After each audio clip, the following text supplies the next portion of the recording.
Il y a des fautes que Dieu pardonne et il y a des insultes qui déchaînent des tempêtes. Lorsque le père Lucas, le mépris dans les yeux, refusa la sainte communion à un jeune homme miséreux devant tout le village, il pensa que son autorité était intouchable. Il se trompait. Cette nuit-là, les portes de son église ne s'ouvrirent pas pour les fidèles, mais pour un commando armé du réseau criminel le plus redouté de la région. Ils l'emmenèrent entre les cris et les coups vers une destination sans retour. Mais préparez-vous, car le plus terrifiant ne fut pas l'enlèvement. Ce qui se produisit à l'intérieur de cette ferme isolée lorsque les hommes de main ouvrirent la porte 3 jours plus tard, s'attendant à trouver un cadavre, est un fait surnaturel qui défie toute logique et qui vous fera remettre en question tout ce que vous croyez sur la justice divine. Le soleil de la campagne provençale ne se contentait pas d'illuminer, il semblait peser de tout son plomb sur les épaules des fidèles qui marchaient lentement vers la vieille église Saint-Martin. C'était un dimanche doux, sec et poussiéreux, où l'air vibrait de cette chaleur qui déforme l'horizon et assèche les gorges. Pourtant, les cloches de l'église, bien qu'oxydées par le temps et l'oubli des autorités, carillonnaient avec une insistance presque provocante, appelant les âmes à chercher un refuge que le monde extérieur, marqué par la violence sourde du groupe local et la précarité grandissante, leur refusait systématiquement. À l'intérieur du temple, l'atmosphère était radicalement différente. L'air y était dense, saturé par un mélange pénétrant de cire fondue, de l'arôme doux et ancien de l'encens qui montait en spirale paresseuse vers les poutres de bois rongées par les vers, et de l'odeur humaine de centaines de corps travailleurs venus chercher du réconfort. Au centre de ce sanctuaire d'espérance usée se tenait le père Lucas, debout face au maître-autel, revêtu de sa chasuble verte du temps ordinaire. À 45 ans, Lucas conservait un port autoritaire, une raideur quasi militaire dans sa posture qui contrastait avec la douceur des prières que murmurait l'assemblée. Mais ses yeux, sombres et profonds, racontaient une autre histoire. Il ne reflétait pas la lumière de la foi, mais le vide d'une fatigue chronique. Depuis Lambon, il observait son troupeau, non avec la compassion d'un père, mais avec la résignation d'un bureaucrate qui a vu trop de formulaires sans réponse. Il voyait les mains calleuses des agriculteurs, les foulards usés des vieilles dames et les chaussures abîmées des enfants. Et au lieu de voir la beauté de leur dévotion, il ne voyait que la cruauté d'une espérance vaine. Pour le père Lucas, la foi était devenue une routine mécanique, un script qu'il répétait par cœur tandis que son esprit vagabondait entre les statistiques de la délinquance locale et le manque de fonds pour réparer le toit qui menaçait de s'effondrer. Ce qui irritait le plus le prêtre ce matin-là n'était ni la chaleur suffocante, ni les pleurs occasionnels d'un bébé au fond de l'église, mais la vue latérale de l'autel dédié à la Vierge Marie. La statue de la Sainte Vierge était pratiquement ensevelie sous une montagne de fleurs fraîches, de roses rouges, de lys blancs et de tournesols géants que les fidèles avaient apportés en offrande. Tout en officiant la messe, le regard de Lucas se détournait constamment vers cette explosion de couleurs et de vie, et il sentait monter en lui une indignation froide et rationnelle. Dans sa logique endurcie, ces fleurs représentaient un gaspillage impardonnable. Il calculait mentalement le coût de ces bouquets et pensait à combien de kilos de riz ou de pâtes on aurait pu acheter avec cet argent pour nourrir ces mêmes familles qui priaient maintenant l'estomac vide. Pourquoi dépensent-ils pour ce qui se fanera demain alors que leurs enfants ont faim? Pensait-il avec amertume, confondant la prudence avec l'aridité spirituelle, incapable de comprendre que pour ces gens, ces fleurs n'étaient pas une dépense, mais la seule beauté qu'ils possédaient, leur manière de dire à la Vierge qu'ils avaient encore une dignité. Lorsque le moment de l'homélie arriva, le père Lucas s'approcha de Lambon d'un pas lourd. Il n'y eut nulle ferveur dans ses paroles, ni ce feu qui, des années auparavant, avait coutume d'enflammer les cœurs des paroissiens. Il parla du devoir, de la morale et du respect des commandements, mais sa voix sonnait métallique, dépourvue d'empathie. C'était un discours techniquement parfait, théologiquement correct, mais émotionnellement stérile. Les fidèles, habitués à la dureté de la vie, écoutaient avec respect, absorbant chaque mot avec une soif que le prêtre ne parvenait pas à étancher. Monique, une femme âgée qui occupait toujours le premier banc et dont les yeux semblaient contenir toute la tristesse et la sagesse du village, le fixait, non avec jugement, mais avec une profonde pitié, comme si elle pouvait voir à travers l'armure du prêtre et percevoir l'homme effrayé et solitaire qui se cachait derrière les rites sacrés. Le contraste était douloureux et évident. La communauté vibrait d'une foi vivante, désordonnée et passionnée. Une foi qui survivait malgré les cambriolages et les raquettes qui rôdaient au-delà des portes de l'église. Ils chantaient avec force, fermaient les yeux avec dévotion et s'agenouillaient avec une humilité qui faisait craquer le plancher de bois. Le père Lucas, en revanche, était une île de scepticisme au milieu de cet océan de ferveur. Il accomplissait les gestes sacrés, élevait le calice et bénissait le pain, mais son cœur restait à terre, lié à la logique et au désenchantement. à la fin de la célébration, tandis que la chorale entonnait un chant dédié à la Vierge Marie avec des voix fausses mais pleines d'amour, Lucas ressentit un désir incontrôlable que tout se termine, de se réfugier dans le silence de sa sacristie et de fermer les yeux sur cette réalité que, selon lui, Dieu avait abandonnée depuis longtemps. Il ne savait pas que ce dimanche-là, cette routine qu'il méprisait tant était sur le point de se briser de la manière la plus tragique possible. Le silence qui régnait dans la sacristie après la messe était trompeur, un calme tendu qui pesait plus que le bruit de la rue. Le père Lucas était assis devant son bureau en bois ancien, un meuble robuste mais couvert de cicatrices, comptant les pièces et les billets froissés de la quête dominicale. Le son métallique des euros tombant sur la surface vernie résonnait dans la pièce avec une cadence triste et pauvre. Ses mains se mouvaient avec agilité, empilant les pièces, mais son esprit était ailleurs, piégé dans une comptabilité bien plus sombre que la financière. Cette somme ridicule suffisait à peine pour payer l'électricité et acheter les hosties pour la semaine suivante, et encore moins pour les réparations urgentes dont le bâtiment avait besoin ou pour les aides silencieuses que les groupes locaux exigeaient parfois pour laisser l'église en paix. Lucas soupira de frustration, sentant comment la réalité matérielle étouffait tout reste de spiritualité qui aurait pu lui rester. Il se sentait moins un pasteur d'âme que le gérant d'une entreprise en faillite, abandonné par la direction céleste. C'est alors que la porte de la sacristie s'ouvrit avec un grincement doux et familier. Il n'eut pas besoin de lever les yeux pour savoir qui c'était. L'arôme de galettes fraîchement préparées et de savon de Marseille qui entra avec la brise le trahit. C'était Monique, la même vieille dame qu'il observait depuis le premier rang, qui entrait d'un pas lent mais ferme, apportant avec elle une petite carafe de jus de citron frais. Elle était la conscience vivante de la paroisse, une femme qui avait enterré 2 fils et un mari à cause des accidents de la vie et de la violence qui rongeaient la campagne provençale. Et pourtant, ses yeux n'avaient jamais perdu cette lueur sereine qui perturbait tant Lucas. Elle posa la carafe sur le bureau, écartant délicatement une pile de pièces, et resta debout, le regardant avec cette intensité maternelle qui désarmait ses défenses logiques. Le prêtre tenta de l'ignorer, se concentrant obstinément sur ses comptes, mais la présence de la femme était inéluctable, comme une statue de patience taillée dans la roche. Lucas rompit le silence le premier, incapable de supporter le poids de son regard. D'un ton brusque, il lui demanda si elle avait besoin de quelque chose, espérant que ce soit une demande de prière ou une plainte au sujet d'un voisin, quelque chose de facile à expédier. Mais Monique ne venait pas pour demander, elle venait pour donner. Et ce qu'elle apportait n'était pas un cadeau, mais un avertissement. D'une voix douce, elle lui dit que le village remarquait sa froideur, que ses mains consacrées semblaient vides au moment de donner la communion et que ses paroles ne consolaient plus car elles ne naissaient pas du cœur, mais de l'esprit. Elle lui parla avec une franchise que seules les années et la douleur confèrent, lui disant que les gens n'avaient pas besoin d'un administrateur efficace, mais d'un père qui pleurerait avec eux et qui croirait, véritablement, que Dieu marchait au milieu des malfrats et des champs de lavande. Le prêtre sentit une vague de colère lui monter au cou. Il se leva brusquement, faisant vaciller les piles de pièces, et confronta la vieille dame. Sa frustration accumulée pendant des années éclata dans un discours amer et cynique. Il lui demanda à quoi servait la foi quand les jeunes quittaient le village pour ne jamais revenir, quand les mères cherchaient du travail précaire en ville et quand le ciel semblait si indifférent au désespoir semé en Provence. Il lui rappela crûment ce jour fatidique des années plus tôt, où il avait vu mourir un homme juste alors qu'il priait son chapelet, sans qu'aucune intervention divine n'arrête la maladie. Pour Lucas, la réalité était un mécanisme cruel et logique, où la prière était, au mieux, un réconfort psychologique et, au pire, un pieux mensonge. Il croyait protéger sa communauté avec son pragmatisme, leur apprenant à survivre au lieu d'attendre des miracles qui n'arrivaient jamais. Monique ne recula pas devant l'emportement du prêtre. Au contraire, elle s'approcha d'un pas et, avec une audace qui glaça le sang de Lucas, prit ses mains entre les siennes, des mains rêches et chaudes. Elle lui dit que son problème n'était pas le doute, mais l'orgueil. L'orgueil de croire que sa douleur était plus grande que la miséricorde de Dieu et que son intellect pouvait juger les desseins du ciel. Elle l'avertit que ce chemin de superbe le menait à un abîme, qu'en endurcissant son cœur pour ne pas souffrir, il s'isolait de la seule source de protection véritable. Ces dernières paroles résonnèrent dans la petite sacristie comme une sentence. Faites attention, mon père, car quand on se croit plus haut que l'autel, la chute est terrible. La Sainte Vierge vous aime, mais elle ne peut pas tenir la main de celui qui ferme le poing avec arrogance.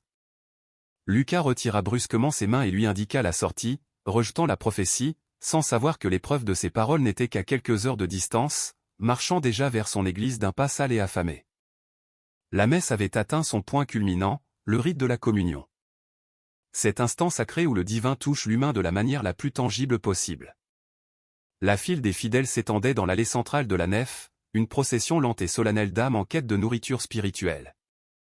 Le père Lucas, debout au pied de l'autel, tenait le ciboire doré avec une fermeté mécanique, répétant la formule liturgique avec la monotonie d'une vieille horloge. Le corps du Christ, disait-il, et une main se tendait, une bouche s'ouvrait, un « Amen » murmuré répondait. L'air était chargé, épaissi par la chaleur de midi et le souffle collectif de la congrégation. Pour Lucas, ce défilé interminable de visages en sueur et de mains usées était devenu une épreuve d'endurance, une formalité bureaucratique qu'il devait expédier avec efficacité pour pouvoir se retirer dans la solitude fraîche de son bureau. Il ne regardait pas les yeux de ceux qui communiaient. Son regard s'arrêtait sur les mains, sur les langues, jugeant l'hygiène, la posture, la correction du geste, obsédé par la forme, tandis que le fond lui échappait complètement. La file avançait régulièrement jusqu'à ce que, soudain, le rythme soit rompu. Une silhouette se détacha de l'ombre des colonnes latérales et s'inséra dans la ligne, se distinguant douloureusement parmi les femmes voilées et les hommes en chemise du dimanche repassé. C'était un homme jeune, mais vieilli prématurément par les intempéries, un ouvrier agricole ou peut-être un vagabond qui semblait porter sur lui toute la poussière des chemins de Provence. Ses vêtements étaient tachés de terre et de graisse. Ses pieds étaient chaussés de vieilles sandales qui laissaient voir une peau tannée et sale. Et une odeur âcre, mélange de sueur rance et de désespoir, le précédait comme un avertissement. Arrivé devant le prêtre, l'homme ne baissa pas le regard avec la soumission habituelle. Il leva des yeux immensément tristes, remplis d'une supplique muette, et tendit deux mains tremblantes, noires de crasse et de callosité, formant une coupe imparfaite pour recevoir l'hostie consacrée. C'était Léo. Le père Lucas s'arrêta net. Le temps parut se figer. Le prêtre regarda la blancheur immaculée de l'hostie qu'il tenait entre son pouce et son index, puis il regarda la saleté sur les mains de l'homme. Une vague de répulsion déguisée en zèle religieux lui monta à la gorge. Dans son esprit rigide, ce n'était pas un acte de foi, mais une profanation. C'était un manque de respect intolérable envers la pureté du sacrement. L'indignation obscurcit son jugement et, au lieu de voir un Christ souffrant déguisé en mendiant, il ne vit qu'une tache qui menaçait la propreté de sa liturgie. Le silence dans le temple devint absolu, si profond qu'on pouvait entendre le bourdonnement des mouches contre les vitraux. L'homme resta là, les mains tendues, attendant la grâce. Mais Lucas ne bougea pas.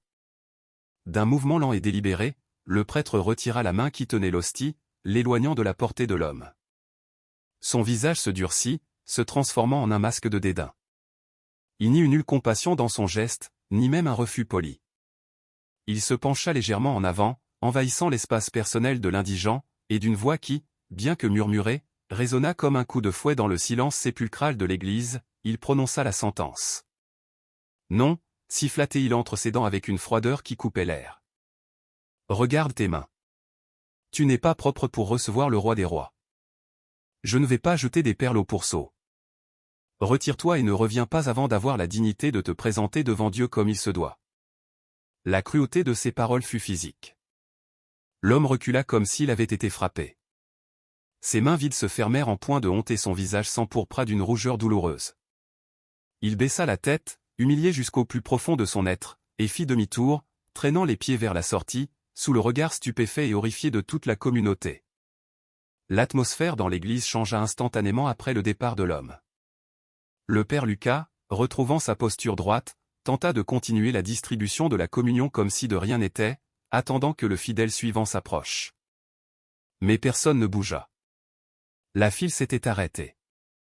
Les paroissiens, de simples agriculteurs et femmes au foyer, qui avaient toujours respecté la soutane, regardaient maintenant leur pasteur avec un mélange de peur et d'incompréhension.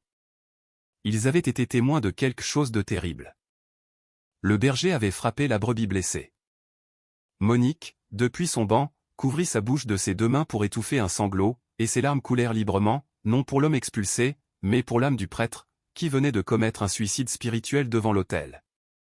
Lucas, sentant le poids de 100 regards accusateurs, éleva la voix avec impatience. « Le corps du Christ !» insista-t-il, presque en criant, exigeant que le rite continue.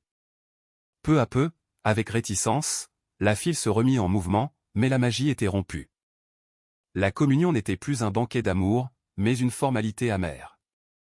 Lucas avait défendu la propreté de ses mains, mais il avait souillé son cœur de manière irrémédiable et, sans le savoir, il avait signé sa propre sentence en convoquant les forces obscures qui rôdaient déjà à l'extérieur, attendant le bon moment pour recouvrer la dette de son orgueil. La messe continua, mais la liturgie s'était transformée en une pantomime douloureuse, dépouillée de son esprit vital. Le père Lucas retourna à l'autel et commença à nettoyer les vases sacrés avec des gestes brusques et précis, frottant le calice avec le purificatoire, comme s'il voulait effacer non seulement les résidus du vin, mais aussi la tache invisible qui flottait maintenant dans l'atmosphère.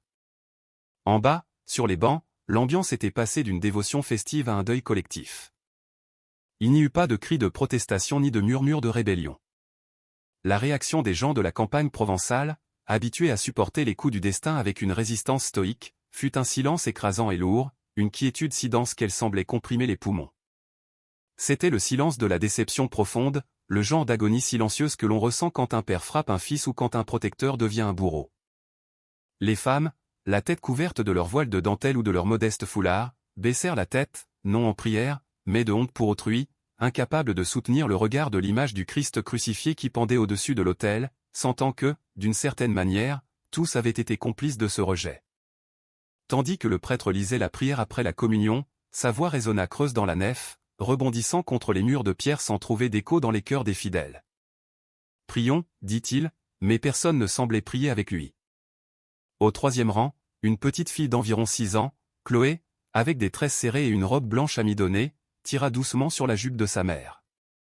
Avec cette innocence qui tranche comme un couteau l'hypocrisie des adultes, elle demanda dans un murmure qui s'entendit bien trop clairement dans la quiétude du temple, « Maman, pourquoi le curé n'a pas donné le bon Dieu au monsieur qui avait faim? Il n'y en avait plus ?» La mère, les yeux pleins de larmes, n'eut pas de mots pour répondre.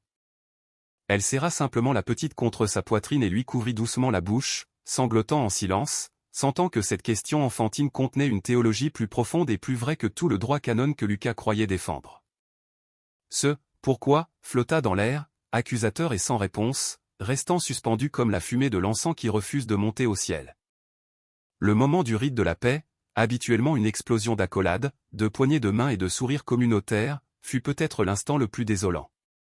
Le père Lucas, depuis l'autel, étendit les mains et murmura « Que la paix du Seigneur soit toujours avec vous. » La réponse de l'assemblée, et avec votre esprit, fut un murmure faible, presque imperceptible, dépourvu de conviction.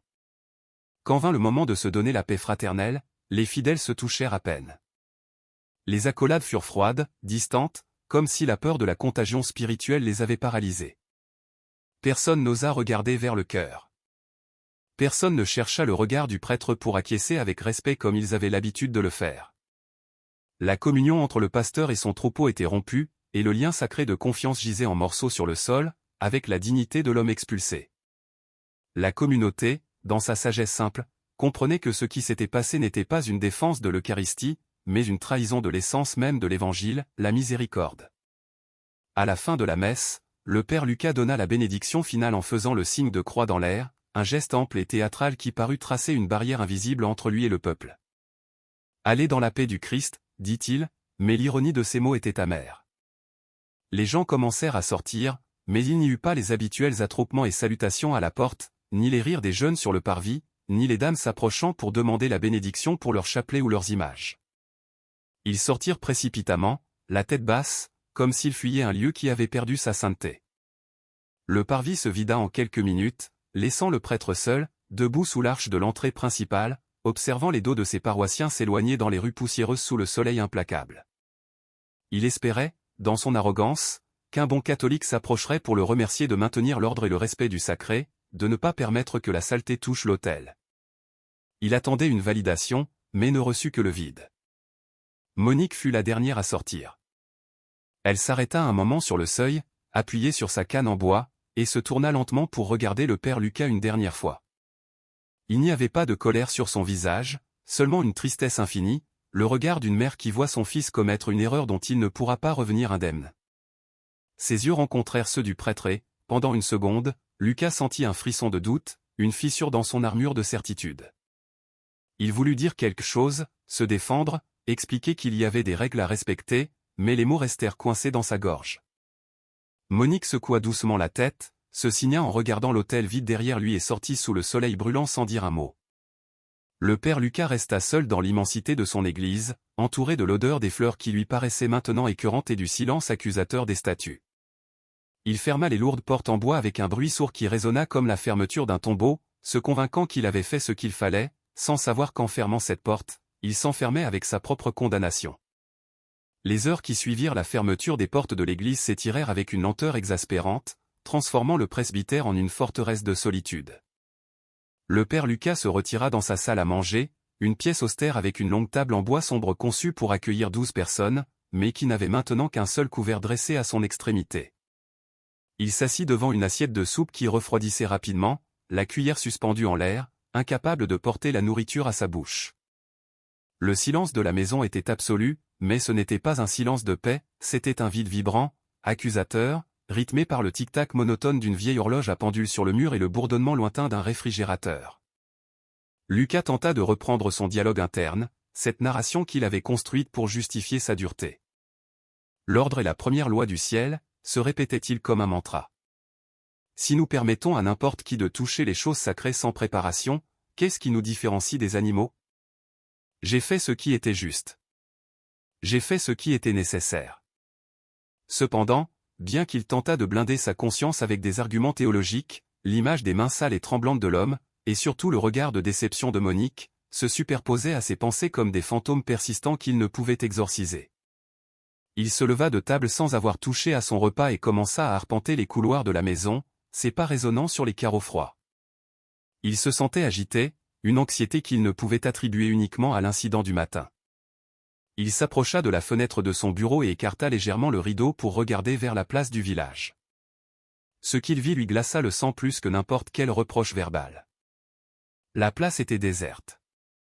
Un dimanche après-midi en Provence était habituellement synonyme de vie, de vendeurs de crêpes, d'enfants courant et de couples se promenant sous les platanes. Mais aujourd'hui, le village semblait avoir été avalé par la terre. Les volets des commerces étaient baissés, il n'y avait personne sur les bancs, et même les chiens errants ne déambulaient pas sur l'asphalte chaud. C'était un vide contre nature, un présage que quelque chose de sombre se tramait dans l'ombre, quelque chose que les habitants, avec leur instinct de survie aiguisé par des années de coexistence avec la petite délinquance, avaient détecté bien avant lui. Lucas ressentit pour la première fois une pointe de peur réelle. Pas spirituelle, mais physique. La sensation d'être un étranger sur sa propre terre, isolé par les mêmes murs qu'il avait érigés pour maintenir son statut. Le son strident du téléphone fixe rompit la quiétude comme un coup de feu, faisant sursauter le prêtre. L'appareil, un vieux modèle à cadran de couleur crème, sonna 1, 2, 3 fois, chaque sonnerie plus urgente que la précédente. Lucas resta à regarder le téléphone avec méfiance, le cœur battant dans sa gorge. Personne n'appelait à cette heure à moins d'une urgence extrême. D'une main tremblante, il décrocha le combiné et le porta à son oreille. « Allô ?» demanda-t-il, essayant d'imprimer de l'autorité à sa voix.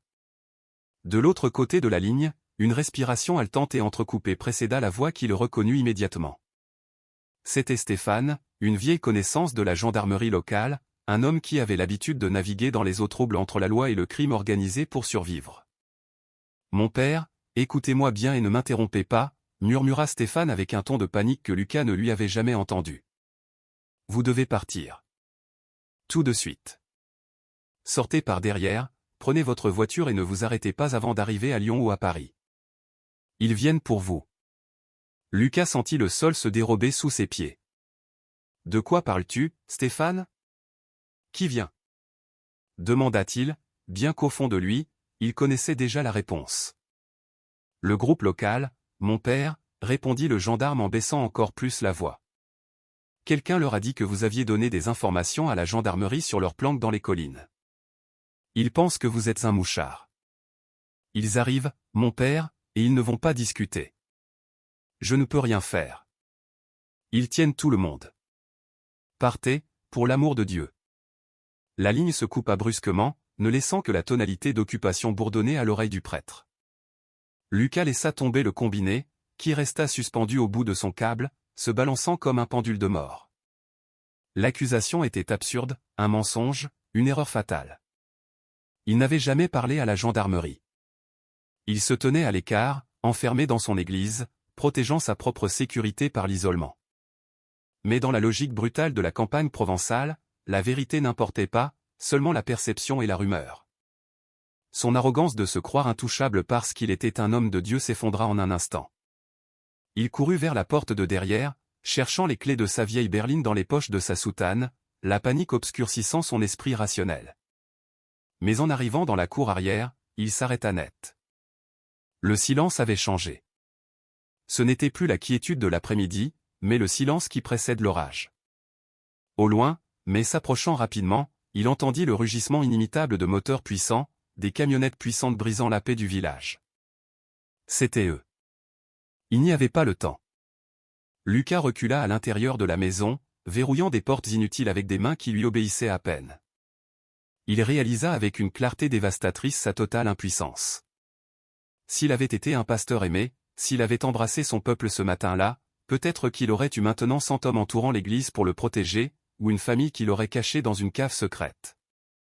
Mais il était seul. Il avait méprisé les humbles et maintenant, à l'heure de son épreuve, il n'y avait personne pour s'interposer entre lui et les loups. Il se réfugia dans la sacristie, éteignit les lumières et se blottit dans un coin. Tremblant, tandis que le son des pneus crissant sur le gravier devant l'église annonçait que son temps de grâce était terminé. L'homme qui avait exigé la pureté et la dignité était maintenant réduit à une proie terrifiée, attendant dans l'obscurité, prisonnier de son propre orgueil, avant même que les chaînes ne touchent ses poignets. Le fracas qui brisa la porte principale de la paroisse ne sonna pas comme du bois qui se brise, mais comme une explosion qui secoua les fondations même du bâtiment centenaire. Le père Lucas, accroupi dans la pénombre de la sacristie, entendit l'écho des bottes tactiques frappant le sol en pierre de la nef centrale, un son rythmé et lourd qui avançait avec la détermination d'une armée d'invasion. Il n'y avait plus de place pour le déni ni pour la fuite. La violence du monde extérieur, celle qu'il avait tenté de tenir à distance avec des murs d'indifférence et des rides vides, venait de profaner son sanctuaire. Il se leva en tremblant et lissa sa soutane avec des mains moites, essayant de recomposer une dignité qui s'effritait à chaque seconde.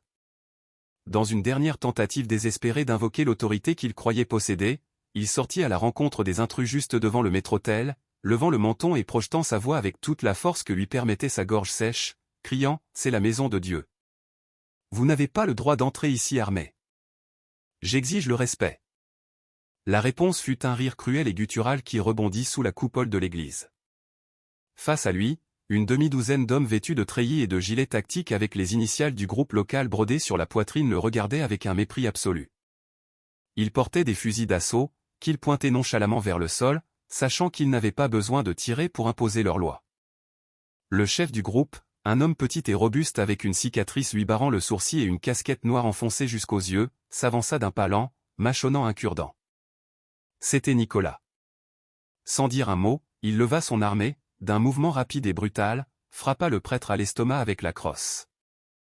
L'air sortit des poumons de Lucas dans un gémissement étouffé, et l'homme qui, quelques heures plus tôt, avait rejeté un mendiant parce qu'il le jugeait indigne, tomba à genoux sur le sol, plié par la douleur, haletant comme un poisson hors de l'eau aux pieds de ses bourreaux. Le chef se pencha jusqu'à être face au prêtre, le saisissant par les cheveux et l'obligeant à le regarder dans les yeux. « Ici, mon curé, Dieu n'a pas de juridiction. Ici, le seul qui décide qui vit et qui meurt, c'est le patron. Et vous avez fait l'erreur d'ouvrir votre bouche là où votre soutane n'est pas un gilet pare-balles et votre église n'est pas une ambassade. Maintenant, vous allez apprendre à respecter la véritable autorité de cette terre. » D'un geste sec de la tête, il ordonna à ses hommes de le relever. Ils le traînèrent sans aucune délicatesse, comme s'il s'agissait d'un sac de décombres, déchirant le tissu sacré de ses vêtements contre les bancs en bois et le sol sale. Lucas tenta de résister, de crier à l'aide, mais la peur avait paralysé ses cordes vocales. Alors qu'il le sortait de force vers le parvis, il vit du coin de l'œil l'autel de la Vierge Marie, ses fleurs encore fraîches, et ressentit une pointe de honte plus aiguë que la douleur physique. Il la laissait derrière lui, seul, témoin muette de son humiliation. Dehors, le soleil de l'après-midi commençait à tomber, teintant le ciel d'un rouge sang. Les camionnettes puissantes, des monstres de métal noir aux vitres teintées, étaient garés en formation de blocage devant l'église. Ce qui fit le plus mal à Lucas ne furent pas les coups ni les bousculades pour le faire monter dans la benne de la camionnette, mais le silence du village. À travers les fentes des volets des maisons voisines, il vit des yeux qui regardaient, des rideaux qui bougeaient légèrement, mais personne ne sortit, personne ne cria. Il n'y eut pas de cloche d'alarme, pas de pierres lancées contre les agresseurs, pas de vieilles dames s'interposant sur le chemin des hommes de main. Le peuple qui avait si souvent défendu ses prêtres au péril de sa vie se tint à l'écart. C'était le paiement final pour son arrogance. Il avait semé la distance et récolté maintenant l'abandon. Ils le jetèrent sur le sol métallique du véhicule et lui couvrirent la tête d'une cagoule noire et rêche qui sentait la graisse et la sueur ancienne, le plongeant dans une obscurité totale et suffocante. Le voyage fut un cauchemar interminable de freinage, de virages serrés et de chocs contre le métal. Lucas perdit la notion du temps et de l'espace. Dans cette obscurité forcée, son esprit logique, cet outil dont il était si fier, s'effondra. Il ne pouvait pas rationaliser sa situation, ni négocier, ni acheter sa liberté. Tout son argent, ses contacts au diocèse, son éducation théologique ne valaient rien ici. Il n'était qu'un corps, de la chair et des os tremblants de terreur, emmené vers un abattoir inconnu. Il pleura sous la cagoule, des larmes chaudes et amères qui se mêlaient à la morve et au sang de sa lèvre fendue. Pour la première fois depuis des années, il n'était pas le père Lucas, l'administrateur efficace et le juge moral.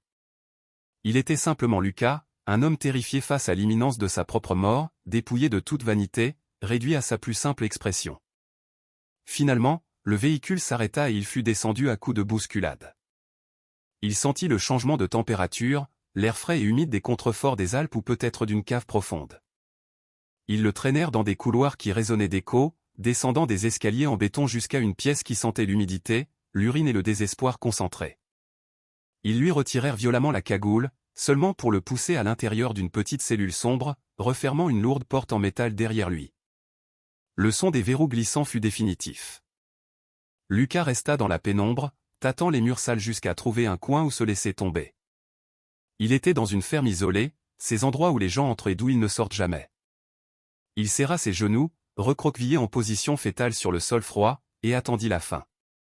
Dans cet abîme de silence, son orgueil finit de se briser. Il ne restait plus rien du prêtre hautain, seulement un homme brisé dans l'obscurité, attendant un miracle qu'il ne croyait pas mériter, mais qui, paradoxalement, était maintenant son unique et dernier espoir. Le temps en captivité s'était dissous en une tâche sombre et douloureuse, impossible à mesurer. Lucas ne savait pas si des heures, des jours ou des semaines s'étaient écoulées depuis que la porte en métal s'était refermée derrière lui. L'obscurité de la cellule était absolue, une noirceur dense qui semblait avoir un poids physique et qui collait à la peau comme du goudron. L'air était irrespirable, chargé de la puanteur rance d'urine séchée, d'humidité et de la peur de ceux qui étaient passés par là avant lui. C'était l'odeur de la mort lente et solitaire. Lucas gisait sur le sol, recroquevillé en position fétale, grelottant violemment, non pas à cause du froid, mais de la fièvre qui commençait à consumer son corps après des jours sans eau ni nourriture. Ses lèvres étaient gercées et saignantes. Sa gorge était un désert d'aridité et son esprit, autrefois si vif et logique, s'effritait en fragments de délire. Il ne priait plus les prières liturgiques.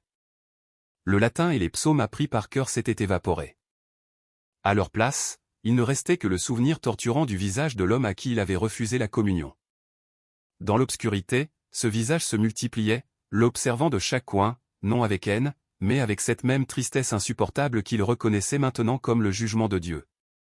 Lucas comprit avec une clarté dévastatrice que son véritable péché n'avait pas été de refuser un morceau de pain, mais de nier la dignité humaine, se croyant propriétaire d'une grâce qu'il ne devait qu'administrer, pas rationner.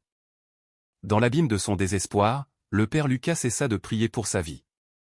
L'idée de mourir là, seul et oublié, lui semblait maintenant un châtiment juste, une pénitence proportionnelle à sa superbe. Avec les dernières forces qui lui restaient, il se traîna jusqu'à se mettre à genoux sur le ciment sale, ignorant la douleur aiguë dans ses articulations. Il joignit les mains, non avec l'élégance du prêtre à l'autel, mais avec le désespoir du naufragé qui s'accroche à une planche au milieu de la tempête. « Pardonne-moi » murmura-t-il d'une voix brisée, une supplique adressée au vide. Non pas en tant que prêtre, mais en tant qu'homme misérable. Pardonne-moi d'avoir méprisé tes enfants. Si je dois mourir ici, que ce soit sans cet orgueil maudit qui a pourri mon âme. Il pleura amèrement, des larmes chaudes qui nettoyaient la saleté de son visage, s'abandonnant pour la première fois à une volonté supérieure, sans condition, sans exiger d'explication, acceptant sa petitesse face à l'univers. Et ce fut à cet instant précis, au point le plus bas de son existence, que la logique se rompit et que l'impossible se produisit. Ce fut d'abord le changement dans l'air.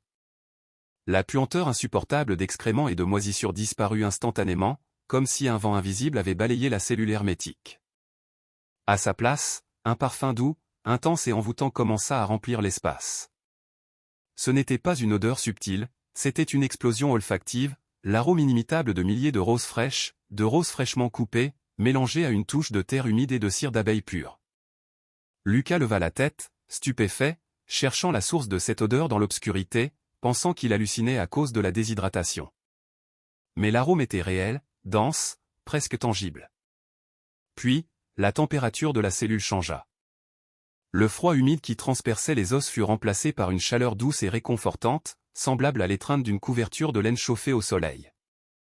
Une lumière tamisée, dorée et sans origine apparente, commença à émaner du centre même de la pièce, dissipant les ombres non avec violence, mais avec une douceur qui caressait la vue fatiguée du prêtre. Au milieu de cette lueur, Lucas ne vit pas de figure humaine définie, ni d'apparition cinématographique. Ce qu'il sentit fut une présence. Une présence féminine, immensément puissante et à la fois infiniment tendre, qui remplit la cellule et remplit sa poitrine, expulsant la peur et la solitude. Il entendit, non avec ses oreilles, mais au centre de son cœur, une voix maternelle lui murmurait « Ne suis-je pas ici, moi qui suis ta mère ? Ne t'ai-je pas sous ma protection ? Ne suis-je pas la source de ta joie ? Que te manque-t-il d'autre ?» Lucas sentit un poids physique sur ses épaules, mais ce n'était pas le poids de la culpabilité, mais la sensation physique d'un manteau simple et rugueux, le couvrant, le protégeant de tout mal. La douleur disparut, la soif s'évanouit.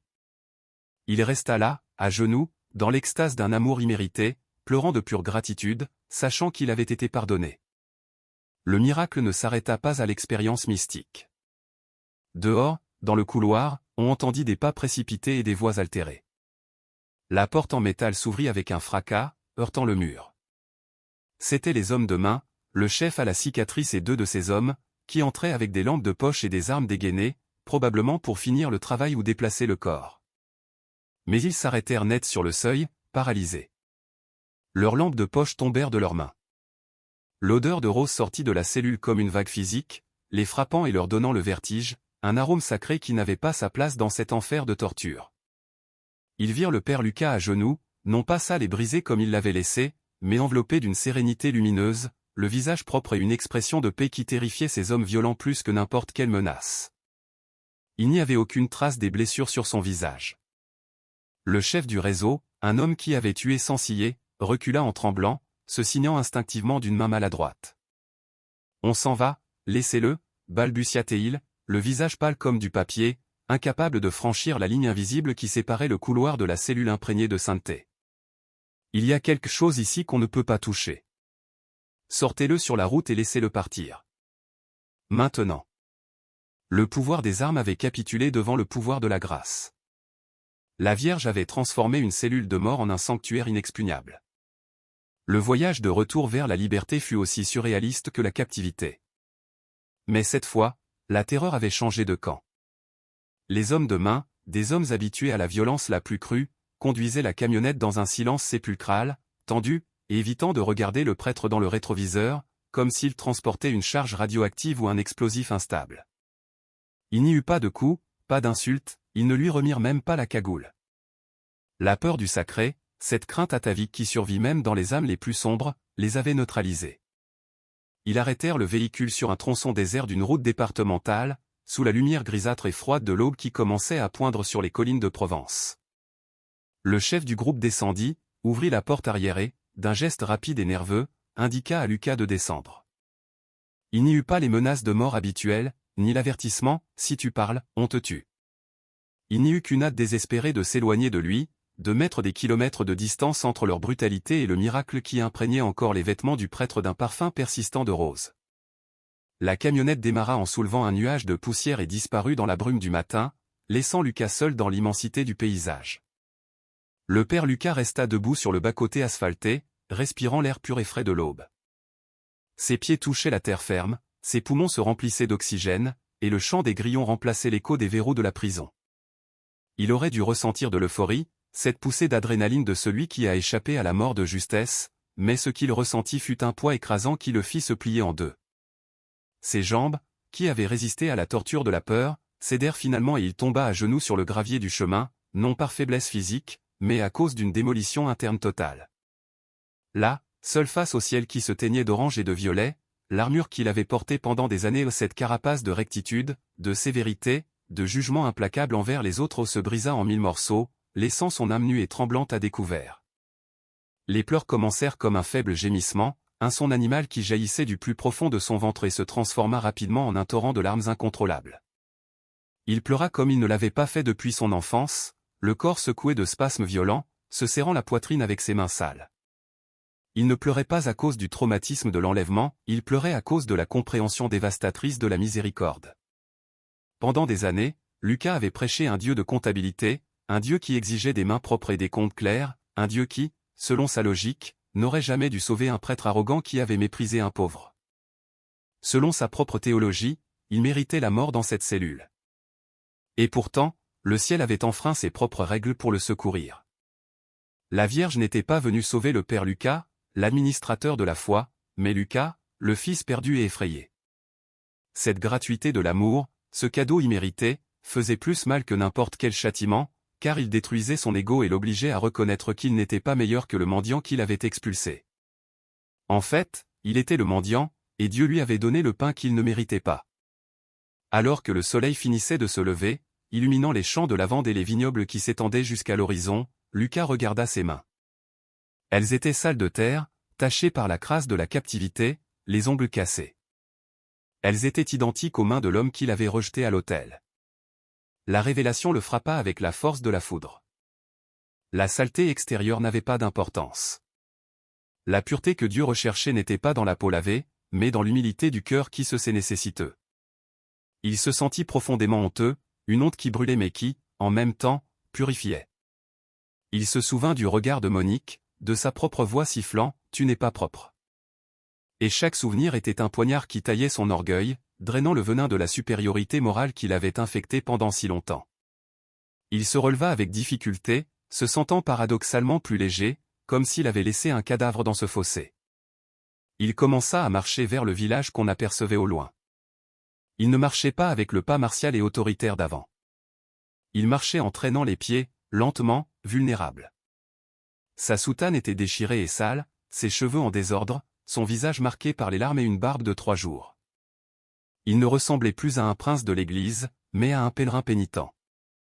À mesure qu'il avançait, l'arôme de rose, bien que plus faible, continuait de l'accompagner. Un rappel constant qu'il ne marchait pas seul. Lucas savait que sa vie antérieure était morte dans cette cellule. L'homme qui retournait à la paroisse Saint-Martin n'était pas le juge qui en était parti, c'était un témoin, un homme qui avait touché le feu de la grâce et avait survécu pour le raconter. Son cœur, autrefois de pierre, avait été transplanté par un cœur de chair, un cœur qui battait maintenant à l'unisson avec la douleur et l'espérance de son peuple, prêt à réapprendre ce que signifiait être un vrai père. Le retour du père Lucas au village n'eut ni fanfare ni escorte de gendarmerie. Il entra en marchant comme un spectre surgi de la poussière du chemin, juste au moment où les cloches de l'église sonnaient le premier appel pour la messe de midi. Son apparence était déplorable. La soutane, autrefois impeccable, pendait sur son corps amaigri, en lambeaux, couverte de croûtes de boue séchée et de taches sombres. Son visage était émacié, brûlé par le soleil et couvert d'une barbe négligée qui lui ajoutait 10 ans. En le voyant traverser la place du village, le murmure habituel du marché cessa net. Les vendeuses de fruits restèrent les mains suspendues en l'air. Les chauffeurs de taxi sortirent de leur voiture et les enfants arrêtèrent de courir. Personne ne le reconnut. Au début, ils pensèrent que c'était un autre vagabond, une autre victime de la précarité qui descendait des collines en quête d'aide. Mais quand il leva les yeux vers la croix du clocher, avec ses yeux qui brillaient maintenant d'une lumière fébrile et humble, un murmure parcourut la foule comme un vent rapide. C'est le curé. C'est le père Lucas. Au lieu de se diriger vers le presbytère pour se laver, manger ou chercher des soins médicaux, Lucas monta les marches du temple d'un pas ferme mais lent. L'église était pleine. Les gens s'étaient rassemblés non pour la messe habituelle, mais pour un chapelet continu, priant pour sa vie, mené par l'inébranlable Monique. Lorsque la silhouette brisée du prêtre apparut sous l'arche de l'entrée principale, la récitation monotone des « Je vous salue Marie » se coupa brusquement.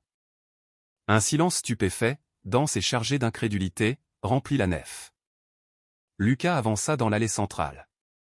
Il ne marchait pas avec l'arrogance de celui qui possède les lieux, mais avec la révérence craintive de celui qui foule un sol sacré pour la première fois.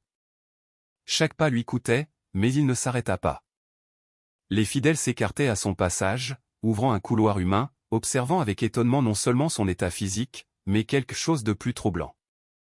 À mesure que le prêtre passait, un sillage invisible d'arômes de roses fraîches flottait dans l'air, réduisant au silence tout doute et hérissant la peau des présents. Lucas ne monta pas dans le chœur, ne se dirigea pas vers son siège capitonné ni vers l'ambon d'où il avait lancé tant de réprimandes. Il s'arrêta au pied de l'autel, exactement au même endroit où, des jours plus tôt, il avait arrêté le pauvre homme. Là, face au Christ crucifié et sous le doux regard de la statue de la Vierge Marie, le père Lucas se laissa tomber à genoux. Le bruit de ses genoux heurtant la pierre résonna dans tout le temple. Il ne leva pas les mains au ciel, il les posa sur le sol et baissa la tête jusqu'à toucher le sol avec son front, dans la posture de la prostration totale, l'humiliation maximale réservée au moment d'ordination ou de pénitence profonde. Son corps tremblait visiblement, secoué par des pleurs silencieux qui émurent les fondations de la communauté plus que n'importe quel sermon éloquent. Après une minute qui parut une éternité, Lucas se redressa lentement, restant à genoux, et se tourna pour faire face à son peuple. Son visage était baigné de larmes, sale et beau dans sa vulnérabilité. « Pardonnez-moi, dit-il, et sa voix, bien que rauque et brisée par la soif, parvint clairement jusqu'au dernier rang. Je vous ai trahi. Pas parce qu'ils m'ont emmené, ni parce que j'ai eu peur. Je vous ai trahi parce que j'ai oublié que le visage de Dieu n'est pas dans l'or des calices, mais dans la poussière des pieds de ses enfants. » Il fit une pause pour reprendre son souffle, cherchant l'air entre deux sanglots. J'ai expulsé le Christ de cette église quand j'ai chassé cet homme. Je croyais défendre la foi et je ne défendais que mon orgueil. Dieu a dû m'emmener dans les ténèbres les plus profondes pour m'apprendre que je ne suis pas le berger propriétaire du troupeau, mais seulement une brebis de plus, peut-être la plus perdue de toutes, sauvée uniquement par la miséricorde d'une mère que je ne mérite pas. La confession publique, crue et désarmée, rompit la digue de contention émotionnelle du village. Les gens de Provence, qui avaient vu tant de malheur et tant d'arrogance chez les autorités, n'avaient jamais vu un homme de pouvoir se dénuder ainsi spirituellement. Ce fut Monique qui rompit la paralysie. Elle se leva de son banc, s'appuyant lourdement sur sa canne, et marcha lentement vers le prêtre agenouillé. Le son de sa canne frappant le sol marqua le rythme du pardon. Arrivée devant lui, elle ne le réprimanda pas, ne lui dit pas « Je vous l'avais bien dit ». Elle laissa tomber sa canne, se pencha avec difficulté et prit le visage sale du père Lucas entre ses mains ridées. « Mon fils », lui dit-elle avec une tendresse infinie, utilisant un mot qui effaçait toute hiérarchie ecclésiastique et le ramenait à son humanité essentielle. « Levez-vous. La Sainte Vierge vous a déjà relevé. Nous ne sommes pas de ceux qui vous laisseront à terre. » Monique l'aida à se remettre debout et, dans un geste instinctif, l'embrassa. Cette étreinte fut le signal. Comme si un barrage s'était rompu, les gens commencèrent à sortir de leurs bancs. Des hommes rudes des champs, des femmes avec des enfants dans les bras, des vieillards, tous s'approchèrent de l'autel. Ils ne le firent pas pour demander des miracles, mais pour le toucher, pour l'embrasser, pour pleurer avec lui. Le père Lucas, l'homme qui évitait le contact physique et méprisait la saleté, se vit submergé dans une mer de bras, d'odeurs humaines, de larmes partagées. Il se laissait étreindre, pleurant, demandant pardon encore et encore, baisant les mains des agriculteurs, serrant les enfants dans ses bras.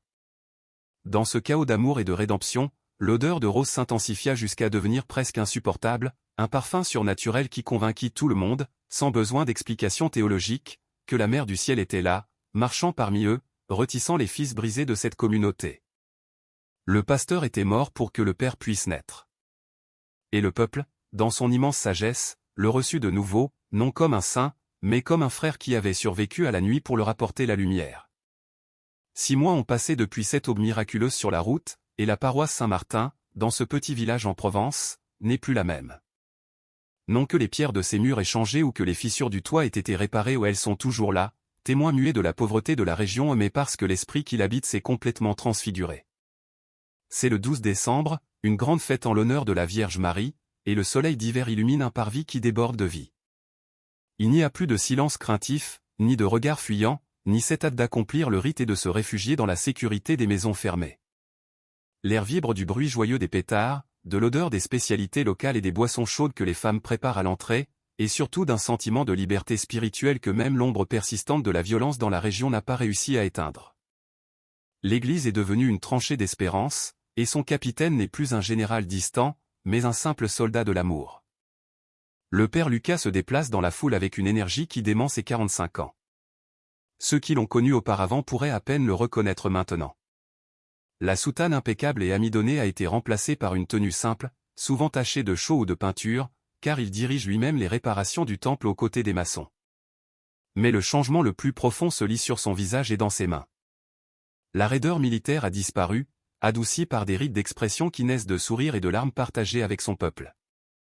Ses mains, autrefois réservées à toucher le sacré avec des linges de lin, serrent maintenant avec force les mains calleuses des agriculteurs, caressent la tête des enfants et n'hésitent pas à porter des caisses de provisions. La peur de se salir est morte. Lucas a compris que la seule saleté qui éloigne Dieu est celle de l'âme, et que la poussière du chemin est la même que celle que Jésus a foulée. La messe des roses est le point culminant de la fête. L'église est si pleine que les gens se pressent aux portes ouvertes. Lorsque vient le moment de la communion, l'instant qui a marqué sa chute et sa condamnation des mois plus tôt, une tension électrique parcourt l'assemblée. Mais cette fois, la liturgie est différente. Lucas descend du chœur, il n'attend pas que les fidèles montent. Il descend vers eux, le ciboire à la main. Et alors se produit la fermeture du cercle, la guérison définitive de la blessure.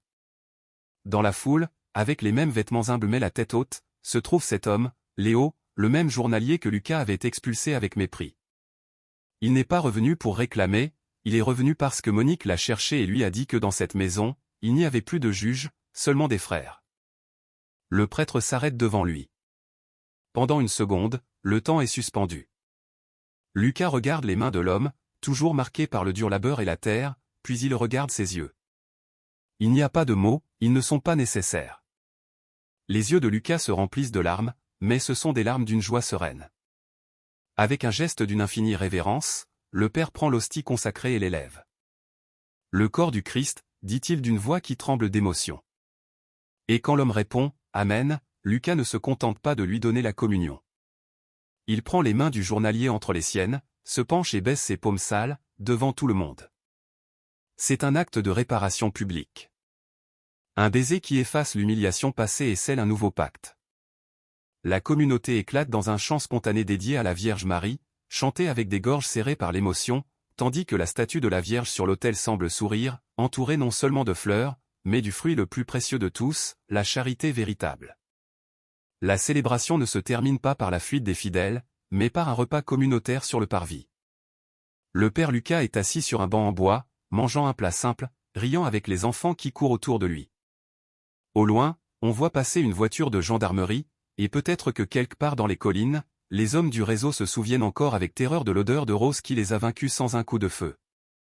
Le mal existe toujours dans le monde, oui, mais dans ce petit coin de Provence, la peur a perdu son trône. Lucas regarde le ciel bleu, respire profondément et sent, très faiblement mais sans aucun doute, cet arôme doux et maternel qui l'a sauvé dans la cellule.